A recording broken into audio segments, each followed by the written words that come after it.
Hello, everyone, and welcome to RotoExperts.com. I am Davis Mattek, and I'm going to be taking a look at the against the spread Las Vegas lines for the divisional round of the playoffs using the DailyRoto betting tools over here on DailyRoto.com under the NFL tab, Premium Tools, betting, and this is just the summary page, and of course going to start off with the Saturday games and the Colts at the Chiefs. Right now I can tell you I'm sitting in Kansas City and the weather is utterly miserable. The total right now is 57.5, and at the Daily Roto tools, we have that as a 5-star play on the under. I actually don't have a significant opinion of the under, but I do disagree with the line posted here by the tools. We can see that the Daily Roto model gives Indianapolis plus 5.5 points as a 1-star play. I would actually say that I think the Chiefs -5, which is the line at, you can get that depending on the book that you're betting at. I think that is probably my favorite line of the weekend. The Chiefs, despite having a not good defense, were the number 1 overall team in Football Outsiders DVOA, and Andrew Luck is a big part of why this line is only 5.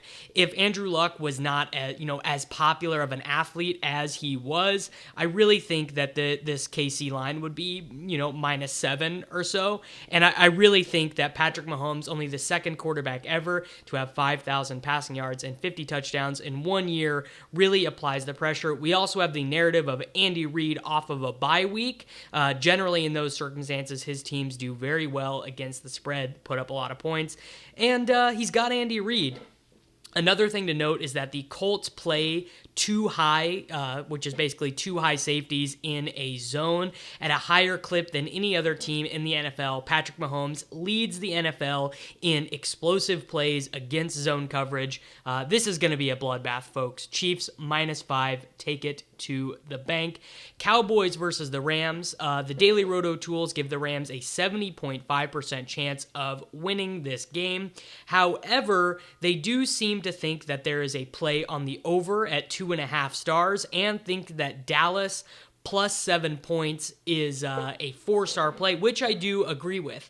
Dallas allowed only 981 plays ran against this season, which was below the league average. They do a very good job at getting teams out of their comfort zone. They were able to beat the New Orleans Saints on Thursday Night Football, and I think this is going to be a very similar sort of matchup.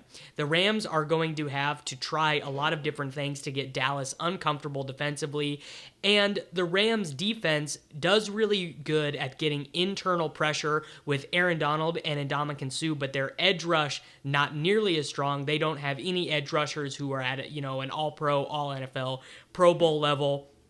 And I think Dallas will be able to give Dak Prescott time to throw. I think they'll be able to grind a lot of clock. So if I was going to pick one upset this week, it would definitely be Dallas -7. I think that there's enough questions about the Rams' efficacy in terms of play calling over the last month of the season to think that they can win this game, that it's not absurd to be a 70% favorite to win the game, but not necessarily that they are going to cover. Moving over to the Sunday games, we have Chargers at Patriots, and let me tell you this. Your favorite sports betting tout has probably said that he likes the Chargers with the points. I definitely disagree with this. The Chargers have a couple things going against them. The first, they are a West Coast team traveling east. The projected temperature for this game is going to be cold, a slight chance of snow, some stuff like that, which is not great for a California team. Another thing is just, this is the New England Patriots at home in the playoffs, and this is just a scenario where in the divisional round, they win more often than they lose. There are some definitely nagging things about picking the Patriots. Brady, only finished with 7.8 adjusted yards per attempt, which is just about average for his career. Rob Gronkowski really not having the best year of his career. In fact, I would not be surprised this offseason if Rob Gronkowski opted to retire after how poor he played this season. But the Patriots are effective at running the ball, which does seem to matter in the playoffs. They have a good defense, both a good pass rush and a good secondary, and I think that the matchup of Stephon Gilmore versus Mike Williams is going to be one that is pretty interesting this week, and I think could also influence the direction that the game goes. If Tyrell Williams and Mike Williams are getting the best of the Patriots corners on the outside. I certainly think that the Chargers could cover, but I don't expect that to happen. I think the Patriots will control this game. They will control the ball. They will throttle it, and this will be a pretty nondescript playoff win for Tom Brady and the New England Patriots, though I do think things sort of come crashing down to the ground next week when they are forced to play at Arrowhead. Finally, the game everyone is wanting to watch, the Eagles at the Saints.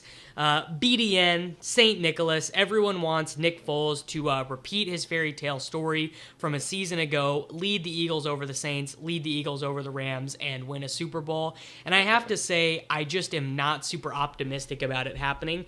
The thing about Nick Foles is he's a pretty high variance quarterback. He makes a lot of 50-50 throws. Everyone remembers some of the touchdown passes that he made his first season at the Eagles. He had the very memorable one where an interception bounced off of a defender's helmet and landed in the open arms of Deshaun Jackson, which turned into a touchdown.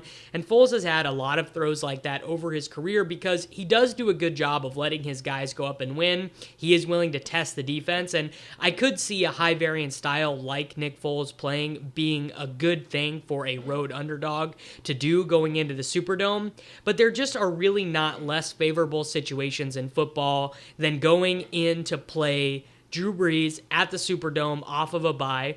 And the Saints just have more offensive talent than the Eagles do, and the Eagles are so underwhelming in the secondary. Their defense is so poor and so banged up in the secondary, despite having a good pass rush, that I think that Drew Brees' record-breaking season of 74% completion rate just kind of keeps marching on into the playoffs, and I think that there is some real massive blow-up potential in this game for the Eagles if things do not go their way early. So to recap, we have the Saints +8, the Chargers -4, the Cowboys +7, and the Chiefs -5.